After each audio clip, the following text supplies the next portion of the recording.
স্বাগত সংবাদ সর্বশেষে সাথে আছে রাকিব হাসান। নিয়মে তৈরি টপার প্রেসার কুকার রান্নায় 55% সময় বাঁচায়। Topper pressure cooker. মাঝারি থেকে ভারী বর্ষণ আর তীব্র যানজট, মূলত দুয়ে মিলে সড়কে জলজটে প্রতিদিন নাকাল হতে হচ্ছে রাজধানীবাসীকে। গেল 24 ঘন্টায় দেশে সবচেয়ে বেশি বৃষ্টিপাত রেকর্ড করা হয়েছে ঢাকায়, যার পরিমাণ 103 মিলিমিটার। বৃষ্টির কারণে রাজধানীর মিরপুর, জিগাতলা, ধানমন্ডি, নিউ মার্কেট, আজিমপুরে জলাবদ্ধতা তৈরি হয়েছে।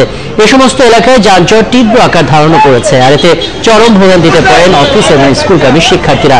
এদিকে বৃহস্পতিবার থেকে এই বৃষ্টি কমবে বলে জানিয়েছে আবহাওয়া অফিস।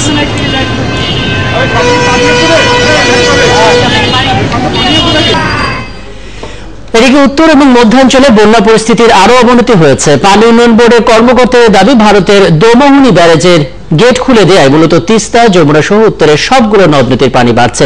জামালপুরে পানিতে ডুবে মারা গেছে এক শিশু এবং দুর্গত এলাকায় প্রায় 150 শিক্ষা প্রতিষ্ঠান বন্ধ করে দেওয়া হয়েছে। আমাদের সহকর্মীদের পাঠানো তথ্য এবং ছবিতে প্রতিবেদন। রাস্তাঘাট, ঘরবাড়ি সব জায়গায় পানি, তারপরও অভাব খাবার পানির। তিস্তার পানি বেড়ে যাওয়ায় এক সপ্তাহ থেকে তলিয়ে নীলফামারীর ডিমলা ও জলঢাকা উপজেলার 50টি গ্রাম। কিভাবে পাক শাক করবো, বাচ্চা কাচ্চা নিয়ে আমাদের খুবই সমস্যা, খাওয়া দাওয়ার সমস্যা। রাস্তায় অনেক পানি কারণে আমার পোশাক, কাপড় চোপড় নষ্ট হয়ে গেছে, বই খাতাগুলো নষ্ট হয়ে গেছে। বন্যায় বাড়িঘর ভাঙিয়া গেছে, গাছ গাছরা কিছু আনতে পারি না। পানি উন্নয়ন বোর্ড বলছে, ভারতের দোমোহনী ব্যারেজের গেট খুলে দেওয়ায় অস্বাভাবিকভাবে বেড়ে গেছে তিস্তার পানি। বন্যার জন্য কিন্তু আমাদের অগ্রিম ত্রাণ দেওয়া আছে অলরেডি, এখানে আপনারা জানেন। ইউনুস সাহেবের এখানে আছে, উনি আবার চেয়ারম্যান সাহেবের কাছে এটা দিয়ে রেখেছে, যখন লাগে আমাদেরকে বলতে হবে না, তারা দিয়ে দিতে পারবে। রান্নার ব্যবস্থা না থাকায় খেয়ে না খেয়ে দিন কাটাচ্ছে গাইবান্ধার 70টি চরের 50,000 মানুষ। বিগত এলাকায় বন্ধ রয়েছে 51টি শিক্ষা প্রতিষ্ঠান। কল সবই রান্না সব ডুবে গেছে, ভাত খেতে পারতেছে না, স্কুলে যেতে পারতেছে না। নদী মূলগাঁও ভাঙতেছে খুব, এই কারণে আমরা পানি হচ্ছে এই কারণে আমরা চলে আসছি মূলগাঁও বাসীঘাট। ব্রহ্মপুত্র, ঘাঘট, দুধকুমর সহ 16টি নদ নদীর পানি বাড়ায় কুড়িগ্রামের 32টি ইউনিয়নের 300 গ্রামের মানুষ এখন পানিবন্দী। ভাঙনের মুখে পড়েছে সেখানকার 10টি প্রাথমিক বিদ্যালয়। পানি নিচ দিয়ে ভাঙতেছে, বাড়িঘর দুয়ার একদমই থাকে না। আগামীকাল পর্যন্ত যদি পানি বাড়ায় তাহলে বাড়িতে আর থাকা যাবে না। সিরাজগঞ্জে প্লাবিত হয়েছে 28টি ইউনিয়নের নিচু এলাকা।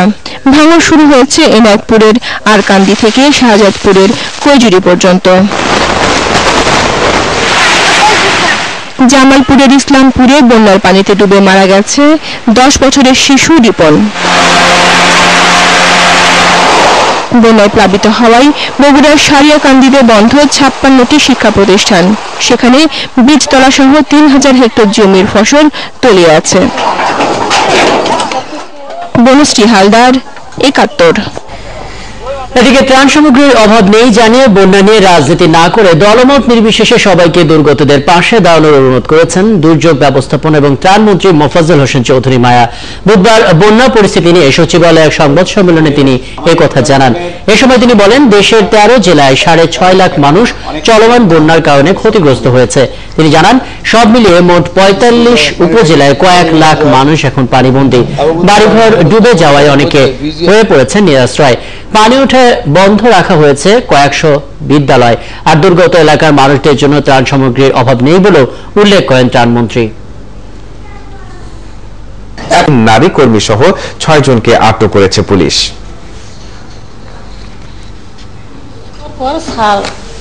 কাগজ লিখতেছে যে ওষুধ লেখার জন্য, তখন বাবুটা একটু ইয়ে হয়ে গেছে। তখন বাবুটা মানে হাত আমরা লক্ষ্য করে, হাত পা লক্ষ্য করি, দেখি সাইনিসের মতন হয়ে আসতেছে, কালো। সন্দেহ হয় আমাদের মনে যে ওরা আমার বাচ্চার অন্য কিছু অপারেশন করে অন্য কিছু নিয়ে নিছে, আর কিডনি অথবা অন্য কিছু নিতে পারতে পারে।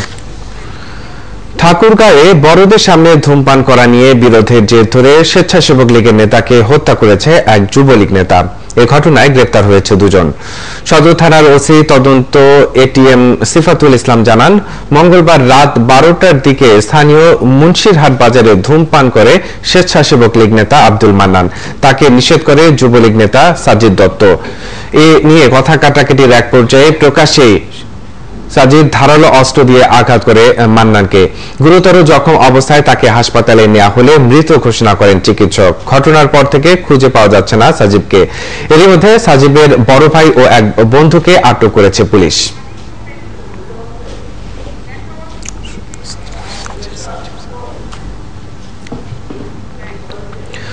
ফেনী সদর উপজেলায় র্যাবের সঙ্গে কথিত বন্দুকযুদ্ধে একজনের মৃত্যু হয়েছে। এ ঘটনায় গুলিবিদ্ধ হয়েছে আরো একজন।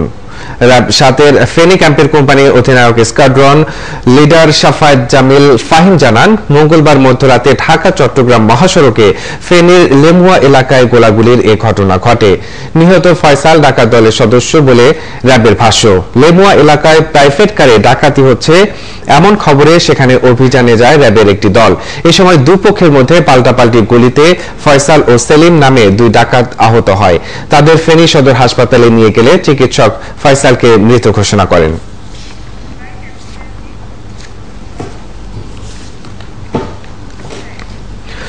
দিনাজপুরের বিরল উপজেলায় সন্ধান পাওয়া সপ্তরথ মন্দিরের খনন শুরু হয়েছে। গত 2 মাসেরও বেশি সময় ধরে চলমান ধীরে ধীরে স্পষ্ট হচ্ছে হাজার বছরের পুরনো এই মন্দিরটি আকার ও বৈশিষ্ট্য। প্রায় 1 যুগ আগে মন্দিরটি আবিষ্কার করেন জাহাঙ্গীরনগর বিশ্ববিদ্যালয়ের প্রত্নতত্ত্ব বিভাগের শিক্ষক শিক্ষার্থীরা। কঙ্কন কর্মকারের তথ্য ও ছবিতে প্রতিবেদন। জেলার রানীপুকুর ইউনিয়নের বিষ্ণুপুর গ্রামে পীরের থান বা বুড়ির মন্দির নামে পরিচিত এই উঁচু ভূমিটি পূর্ব পশ্চিমে 80 মিটার আর উত্তর দক্ষিণে 60 মিটার আয়তনের ভূমিটি দুটি অংশে বিভক্ত। এর পূর্ব দিকে সংযুক্ত রয়েছে 8 মিটার বর্গাকার একটি কক্ষ। 2017 সালের মে মাস থেকে খনন কাজ শুরু করেছে জাহাঙ্গীরনগর বিশ্ববিদ্যালয়ের প্রত্নতত্ত্ব বিভাগের শিক্ষক শিক্ষার্থীরা। এছাড়া মহাস্থানগড় থেকে আনা হয়েছে 15 জন বিশেষজ্ঞ শ্রমিক। আমরা এখানে আছি প্রায় 13 জন, আগামী থেকে 15 জন ছিল, 2 জন চলে গেছে। কতটা ইট মেপে মেপে আঁকা হচ্ছে, নির্দিষ্ট স্কেলে আঁকা হচ্ছে। উপরের যে স্ট্রাকচারটা সেটা হচ্ছে মন্দির, নিচেও সেটাও মন্দির হওয়ার সম্ভাবনা বেশি। খন্ড খন্ড বিভিন্ন জায়গায় বিভিন্ন ধরনের স্ট্রাকচার, যার জন্য এখনো আমরা কনফার্ম না, তবে মনে হচ্ছে একটা মন্দির কমপ্লেক্স ছিল এক সময়। সংশ্লিষ্টরা জানান, এটি 1000 বছরের পুরনো সপ্তরথ মন্দির। তবে এটির খনন ও নথিভুক্ত করতে আরো 4 মাস সময় লাগবে। এছাড়া মন্দিরটির আকার ও বৈশিষ্ট্য বুঝতে অপেক্ষা করতে হবে খনন কাজ শেষ হওয়া পর্যন্ত। 2টি বা 2-এর বেশি যুগের এখানে নিদর্শন আছে। সেখানে একটি সপ্তরথ মন্দির আমরা পেয়েছি। আমার জানা মতো আমি যতটুকু জানি এটি বাংলাদেশের প্রথম সপ্তরথ মন্দির। এদিকে জেলা প্রশাসক জানান, খনন কাজ শেষ হওয়ার পর এটি সংরক্ষণের জন্য প্রয়োজনীয় ব্যবস্থা নেওয়া হবে। নরমালি এটা আর্কিওলজিক্যাল ডিপার্টমেন্ট টেক ওভার করে, তখন তারাই এটাকে হেরিটেজ সাইট হিসেবে ডিক্লেয়ার করে এবং নিরাপত্তার বিষয়টি ওই কারণে এনশিওর করা হয়। সেটাও আমরা পরবর্তীতে দেখব। প্রত্নতত্ত্ব বিভাগের সহযোগিতা এবং সংস্কৃতি বিষয়ক মন্ত্রণালয় ও বাংলাদেশ বিশ্ববিদ্যালয় মঞ্জুরি কমিশনের অর্থায়নে খনন কাজে অংশ নিয়েছে জাহাঙ্গীরনগর বিশ্ববিদ্যালয়ের শিক্ষক শিক্ষার্থীদের একটি দল। শাকিলা শম্পা, 71।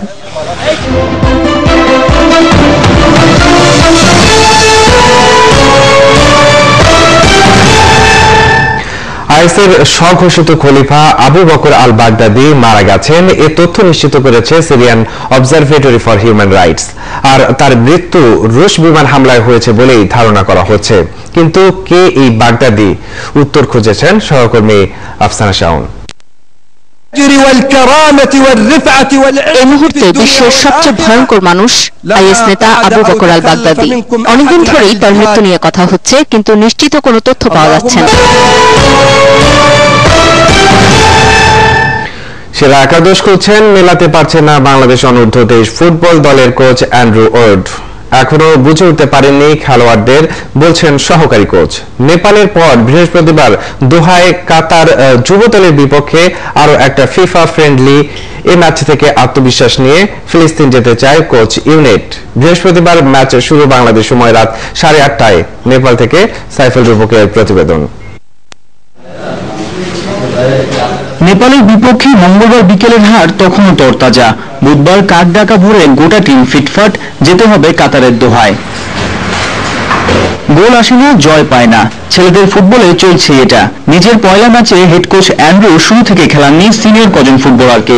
সিলেকশন আর ফরমেশন ভিন্ন হলে কি আরো একটু চনমনে দেখা যেত দলটাকে? ইন্টারন্যাশনাল ম্যাচের জন্য সিনিয়র প্লেয়ারকে হাতে রেখে আমাদের কিছু জুনিয়র প্লেয়ারদেরকে খেলানো হয়েছে। এটা কোচের নিজস্ব স্ট্র্যাটেজি। নেপালে একটা সেট খেলবে এবং কাতারে যে একটা সেট খেলবে, তারপরে অ্যাডজাস্ট করে আমরা টুর্নামেন্টে খেলবো যে বেস্ট ইলেভেন খেলতে পারে। নেপাল হারের ঘটনা শুকাতেই বৃহস্পতিবার দোহায় কাতার যুব দলের বিপক্ষে প্রীতি ম্যাচ খেলবে বাংলাদেশ। ফিলিস্তিনে এফসি চ্যাম্পিয়নশিপ বাছাইয়ে বাংলাদেশের প্রথম ম্যাচ 19 জুলাই।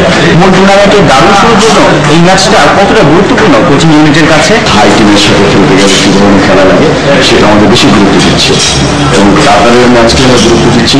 এই ম্যাচের উপরে ওটা ওই গুরুত্ব কারণের জন্য আমাদের আসলে মেন এএফসি খেলার জন্য যে দরকার সেখানে প্যালেস্টাইনে যে কি ধরনের খেলা খেলতে হবে এবং কত পেজ হবে, পেজ স্ট্যান্ডার্ড হবে, কত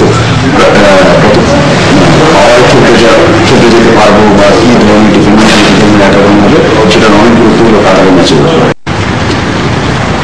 কাঠমান্ডু থেকে দোহা গেছে যুব ফুটবল দল। শহর পাল্টেছে, কাঙ্ক্ষিত জয় দেখা কি মিলবে? সাইফুল রূপক, ৭১, কাঠমান্ডু, নেপাল। ইংল্যান্ডে ন্যাটওয়েস্ট টি-20 ব্লাস্ট শেষ না করেই দেশে ফিরে এসেছেন টাইগার ওপেনার তামিম ইকবাল। আজ সকালের একটি ফ্লাইটে দেশে ফেরেন তিনি। মঙ্গলবার অফিসিয়াল ওয়েবসাইটে তামিমের কাউন্টি দল এসেক্স জানায় ব্যক্তিগত কারণে এই মুহূর্ত থেকেই আর দলের সঙ্গে নেই তামিম। অগাস্টের প্রথম সপ্তাহ পর্যন্ত ইংল্যান্ডের টি-20 ব্লাস্টে খেলার কথা ছিল টাইগার ওপেনারের। একটি মাত্র খেলেছেন, ফিরে আসলেন দেশে। ব্যক্তিগত কারণে এসেক্সে আর খেলছেন না তিনি। কাউন্টার দলের ওয়েবসাইটে প্রাইভেসি রক্ষার ব্যাপারেও অনুরোধ জানানো হয়েছে। ন্যাটওয়েস্ট টি-20 ব্লাস্টে অভিষেক ম্যাচে কেন্টের বিপক্ষে 7 রান করেছিলেন তামিম।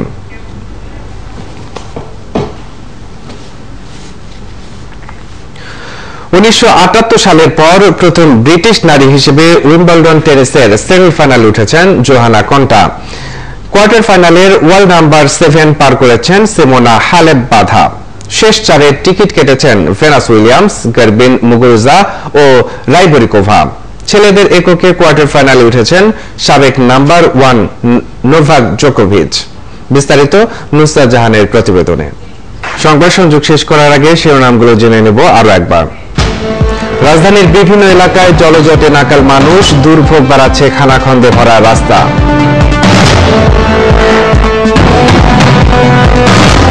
চট্টগ্রামে মহেশখাল ভরাট ও দখলে নগরীতে জলাবদ্ধতা, ভোগান্তিতে 5 এলাকার মানুষ। উত্তরের কুড়িগ্রাম ও নীলফামারীতে প্লাবিত হচ্ছে নতুন নতুন এলাকা, পানিবন্দী বহু মানুষ।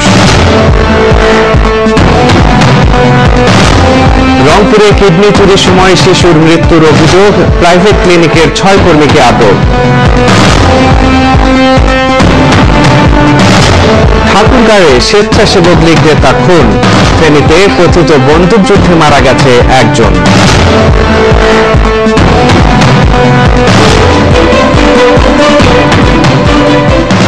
দর্শক, এই পর্যায়ে ব্যবসা বাণিজ্যের সব খবর নিয়ে আমাদের সঙ্গে যুক্ত হচ্ছেন সহকর্মী শামীমা দোলা।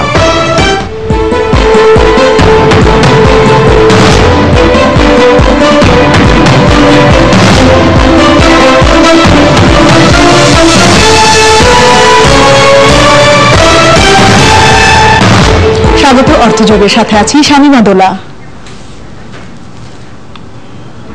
জুনের শুরু থেকে টানা বাড়ছে দেশের 2 পুঁজিবাজারের সূচক। 2010 সালে ধসের পর চলতি মাসে 2বার ডিএসইর প্রধান সূচক সর্বোচ্চ অবস্থানে উঠেছে।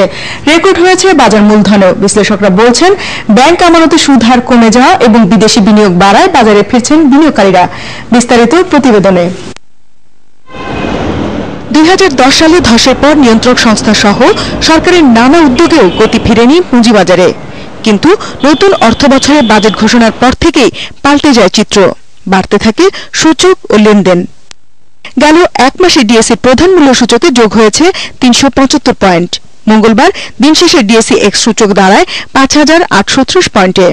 আর লেনদেন ছাড়ায় 1320 কোটি টাকা, যা 3.5 মাসের মধ্যে সর্বোচ্চ। রেকর্ড হয়েছে বাজার মূলধনেও।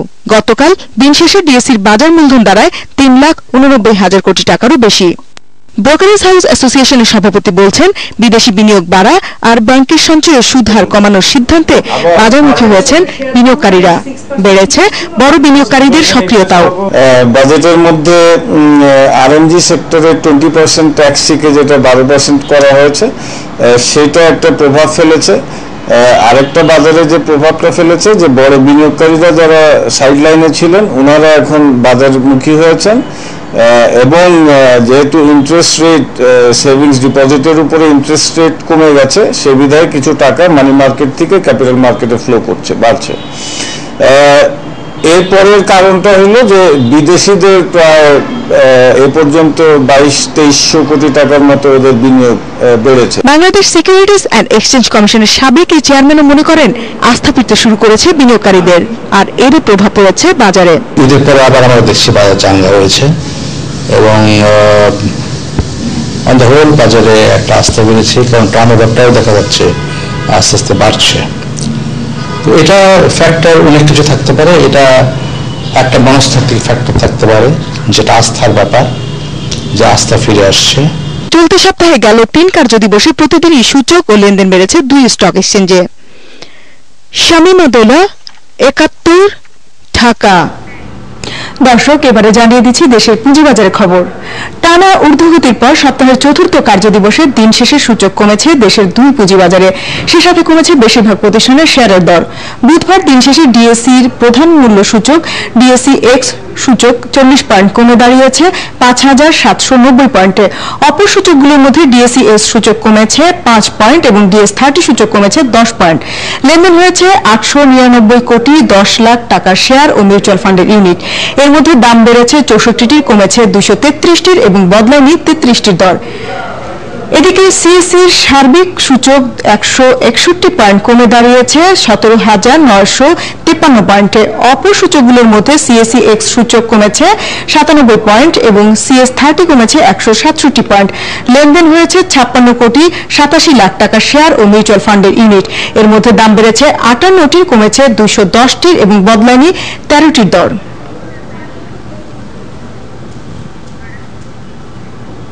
পুঁজিবাজারে তালিকাভুক্ত কিছু প্রতিষ্ঠানের খবর। আগস্ট থেকে বুক বিল্ডিং পদ্ধতিতে আইপিও আবেদন শুরু হবে আমরা নেটওয়ার্কসের। আবেদন চলবে 16 আগস্ট পর্যন্ত। এ সময় প্রতিষ্ঠানটি 1,50,41,209টি শেয়ার ছেড়ে বাজার থেকে 56,25,00,000 টাকা তুলবে। পরিচালনা পর্ষদের সভা করবে মেরিকো বাংলাদেশ। আগামী 17 জুলাই দুপুর 2:45 সভাটি অনুষ্ঠিত হবে। সভার সমাপ্ত হিসাব বছরে নিরীক্ষিত আর্থিক প্রতিবেদন পর্যালোচনা করা হবে। আগামী 16 জুলাই বিকেল 3টায় পর্ষদ সভা করবে বার্জার পেইন্টস। সভায় কোম্পানির 30 জুন 2017 হিসাব বছরের প্রথম প্রান্তিকের অনিরীক্ষিত আর্থিক প্রতিবেদন পর্যালোচনা করা হবে।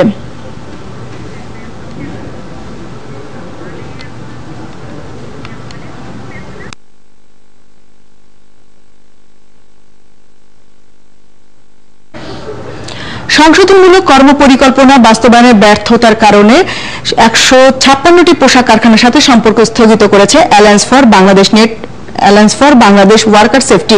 সোমবার জোটটির পক্ষ থেকে এই তথ্য দেওয়া হয়।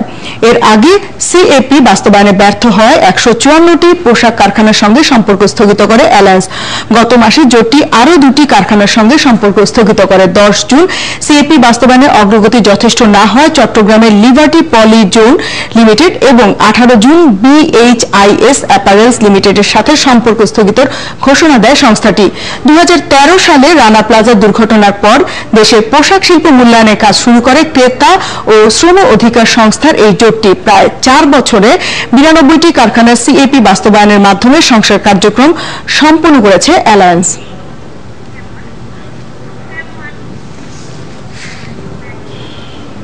দেশে বৈদ্যুতিক পণ্যের বাজার বাড়ছে, তবে সেখানে দেশি পণ্যের উপস্থিতি কমছে।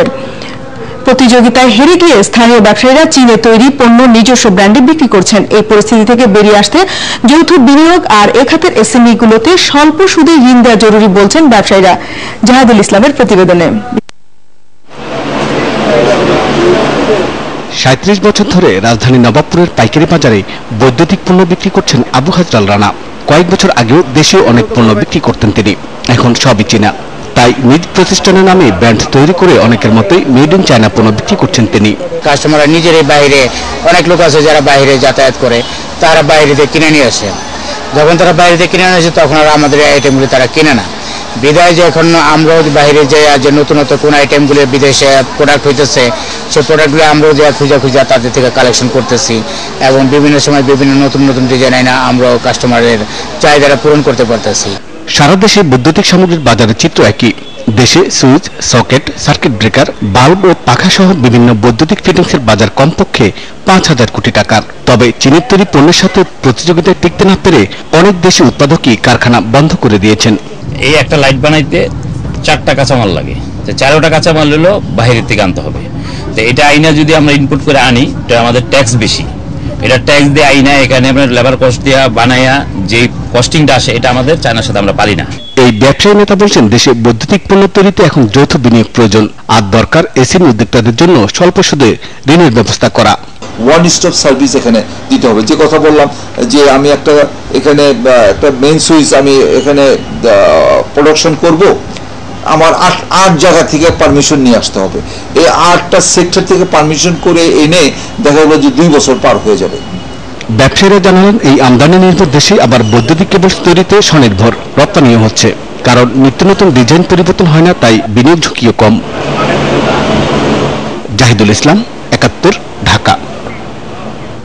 লক্ষ্মীপুরের মেঘনা নদীতে ভরাট বর্ষায় মিলছে না কাঙ্ক্ষিত ইলিশ। নদীতে নেমে প্রায় শূন্য হাতে ফিরছেন জেলেরা, তাই আড়তগুলোতে নেই ইলিশের সমাহার। জেলেরা জানায়, মাছ না পাওয়ার কারণ অভাব অনটনে দিন কাটছে তাদের। এদিকে জেলা মৎস্য কর্মকর্তা বলছেন, জলবায়ু পরিবর্তন, অনাবৃষ্টি, নদীর নাব্যতা কমে যাওয়ায় মাছ কমেছে। লক্ষ্মীপুর থেকে আতর রহমান মনিরের তথ্য ও ছবিতে প্রতিবেদন। প্রতি বছর আষাঢ়ের বৃষ্টি শুরু হলে সাগর থেকে ঝাঁকে ঝাঁকে ইলিশ আসতে শুরু করে নদীতে। আর জ্যৈষ্ঠ মাস থেকে শুরু হতো ইলিশ ধরা। বেচাকেনায় সরগরম হয়ে উঠত মাছের আড়তগুলো। অথচ এবার পুরো উল্টো চিত্র। জ্যৈষ্ঠ পার হয়ে আষাঢ়েও দেখা মিলছে না ইলিশের। দিনরাত খেটেও যেন ধরা পড়ছে না কোনো ইলিশ। এতে হতাশ হতদরিদ্র এই জেলেরা।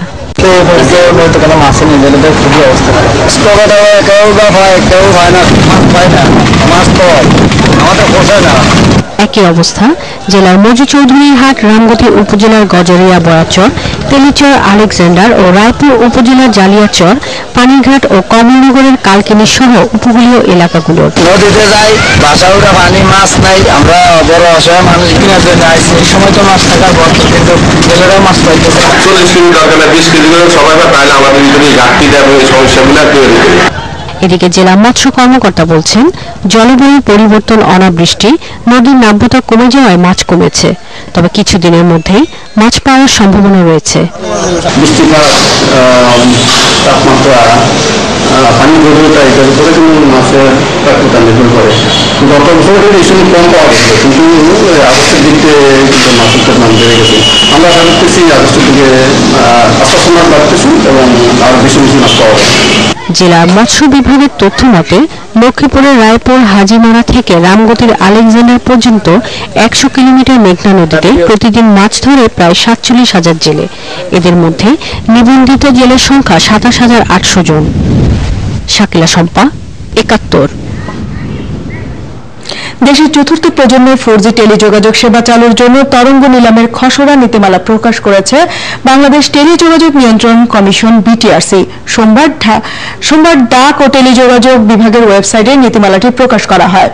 নীতিমালার 900 মেগাহার্টজ ব্যান্ডের তরঙ্গের দাম প্রতি মেগাহার্টজ 240 কোটি টাকা, 1800 মেগাহার্টজ ব্যান্ডের দাম 280 কোটি টাকা ও 2100 মেগাহার্টজ ব্যান্ডে 216 কোটি টাকা দাম প্রস্তাব করা হয়েছে।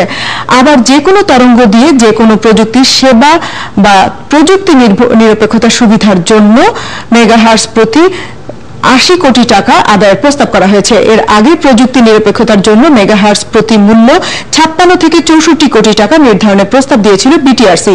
তবে এ দাম নিয়ে অসন্তোষ জানান মুঠোফোন অপারেটররা। খসড়া নীতিমালার বিষয়ে আগ্রহীরা 18 জুলাই পর্যন্ত মতামত দিতে পারবেন।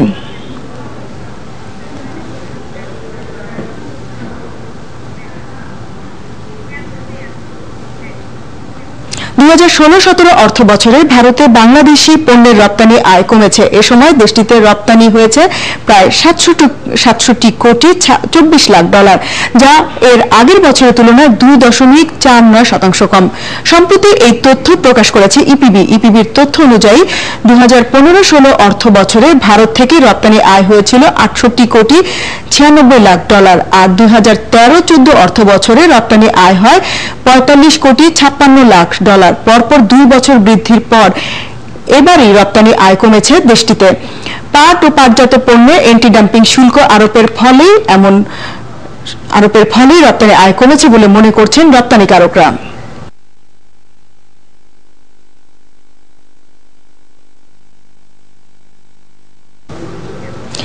বিশ্বের শীর্ষস্থানীয় সেফ হেভেন নামে পরিচিতি মুদ্রাগুলোর মধ্যে সবচেয়ে নিরাপদ মুদ্রা হিসেবে জায়গা করে নিয়েছে জাপানি ইয়েন, আর যৌথভাবে এর পরের অবস্থানে রয়েছে সুইস ফ্রা ও মার্কিন ডলার। সম্প্রতি গোল্ডম্যান স্যাক্সের অর্থনীতিবিদদের বিশ্লেষণে এ তথ্য উঠে এসেছে বলে জানিয়েছেন ব্লুমবার্গ। গোল্ডম্যান স্যাক্সের বিশ্লেষণ অনুযায়ী গত দশকে বৈশ্বিক ঝুঁকিপূর্ণ সম্পদের ওঠানামার সাথে সঙ্গতি রেখে দারুণভাবে নিজেকে সুরক্ষিত রেখেছে জাপানি ইয়েন। অর্থনীতিবিদরা 2007 থেকে 2011 এবং 2012 থেকে 16 এই সময়ের মধ্যে বিশ্বের 28টি উন্নত ও উন্নয়নশীল দেশের মুদ্রার মানের দৈনিক ও মাসিক ওঠানামা তুলনা করে এর সিদ্ধান্তে পৌঁছেছেন। অন্যদিকে ঝুঁকিপূর্ণ মুদ্রার তালিকায় রয়েছে মেক্সিকোর পেসো ও অস্ট্রেলিয়ার ডলার।